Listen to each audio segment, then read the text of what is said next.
Estamos de vuelta, son las 10:35 aquí en Noticias Express y vamos a hablar un poco de economía porque en esta semana el valor del dólar presentó su mayor caída en nuestro país, caída semanal me refiero, desde el mes de agosto.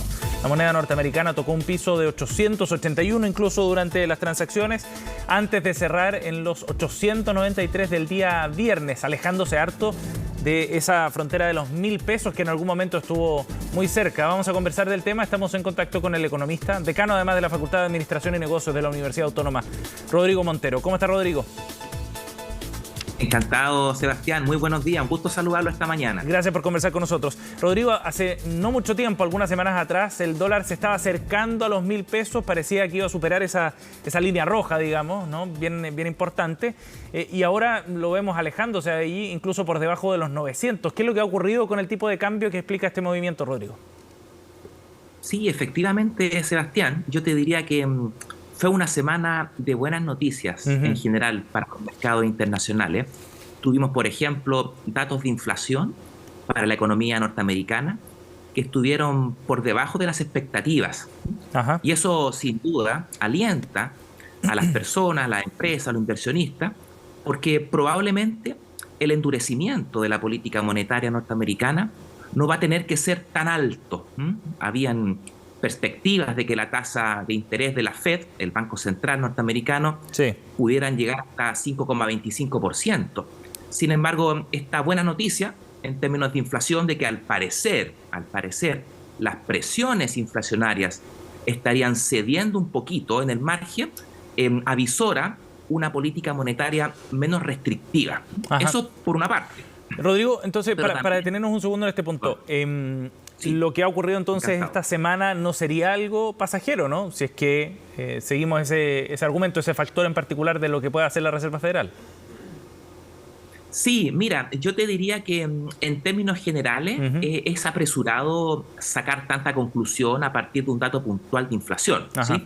Pero estamos en un contexto de bastante volatilidad, por lo tanto, cualquier dato marginalmente positivo o marginalmente negativo que se aleja un poquito de la creencia previa que tiene el mercado, tiende a generar una sobrereacción, ya sea al alza o a la baja. Y yo te diría que estamos con la piel, por decirlo de alguna manera, muy sensible, ¿sí? Y cualquier dato puede alentar a los mercados financieros a sobrereaccionar. Y también lo estamos viendo en Chile, si me permite, ¿Sí? porque ¿Por qué? Efectivamente, como tú bien lo señalabas, durante la semana pasada, también, o mejor dicho, durante esta semana, tuvimos datos muy positivos en términos de inflación, lo cual también nos permite mirar el futuro con un moderado optimismo, ¿sí? Y los mercados toman eso, lo capitalizan y, por supuesto, toman decisiones. Pero yo te diría que por ahora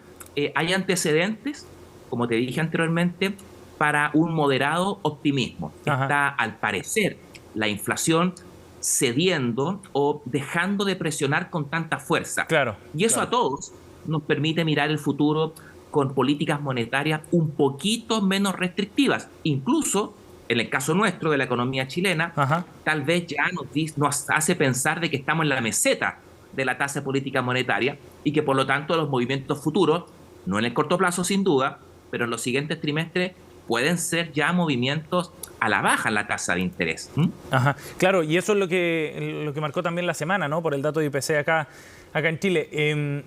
Respecto a ese punto en particular, Rodrigo, y uno lo puede vincular también con el tipo de cambio, por supuesto, ¿tú crees que esta es un respaldo, estos datos de IPC, un respaldo para el trabajo que está haciendo el Banco Central en ese sentido, ¿no? ¿Le da sustento a la estrategia que está desplegando el Banco Central?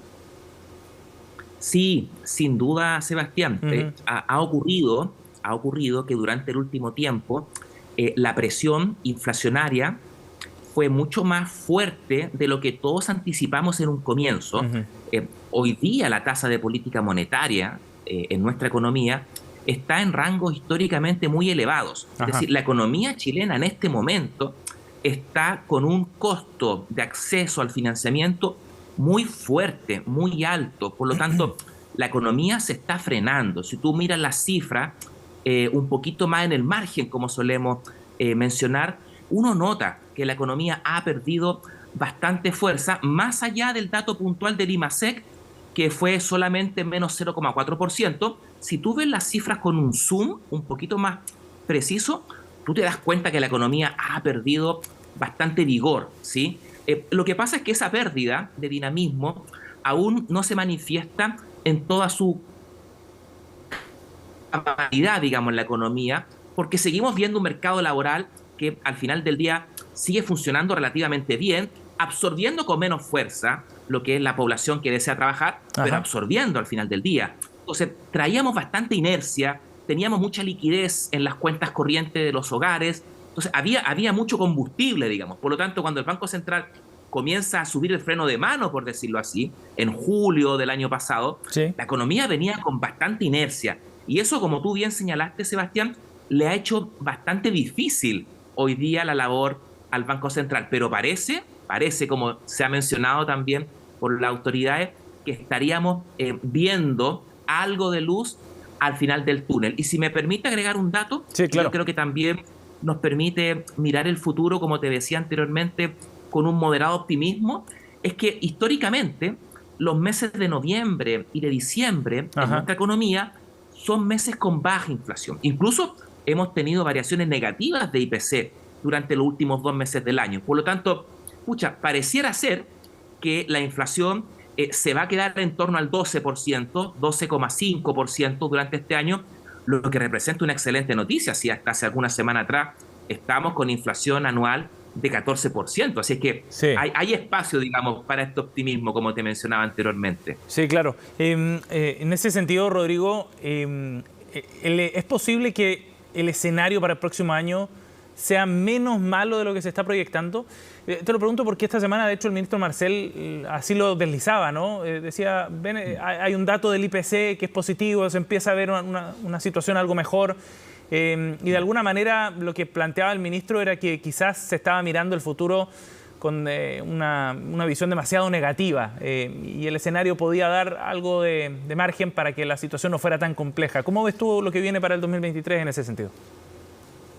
Sí, ese es realmente un excelente punto, Sebastián, y yo te diría que es crítico. Mira, mientras más pesimista nos pongamos, mientras más gris veamos el 2023, yo te puedo asegurar que la caída, la profundidad y la duración de la contracción económica que vamos a vivir va a ser mayor en tiempo y en profundidad.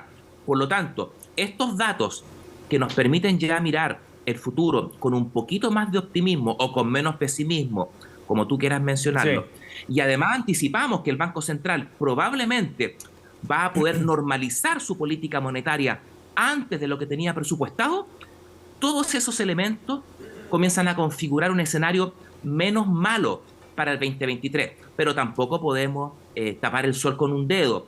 El 2023 es un año duro, será un año complejo, difícil y un año de recesión para la economía chilena. Lo que tenemos que hacer ahora y lo que el ministro Marcel tiene que hacer, y yo creo que lo está haciendo muy bien, es control de daños. Sí, tratar de que las expectativas no se nos desplomen tanto, que la inflación retroceda, le da una luz de esperanza a la política monetaria para que pueda comenzar a normalizarse antes de lo previsto, y también con un tipo de cambio que ha perdido fuerza, ¿verdad? Eso también va a alimentar positivamente que la inflación comience a retroceder con más fuerza de la que a lo mejor hubiésemos esperado. Por lo tanto, hay varias señales, si tú las vas juntando, hay varios elementos que nos permiten mirar el 2023 no tan gris, pero va a ser gris.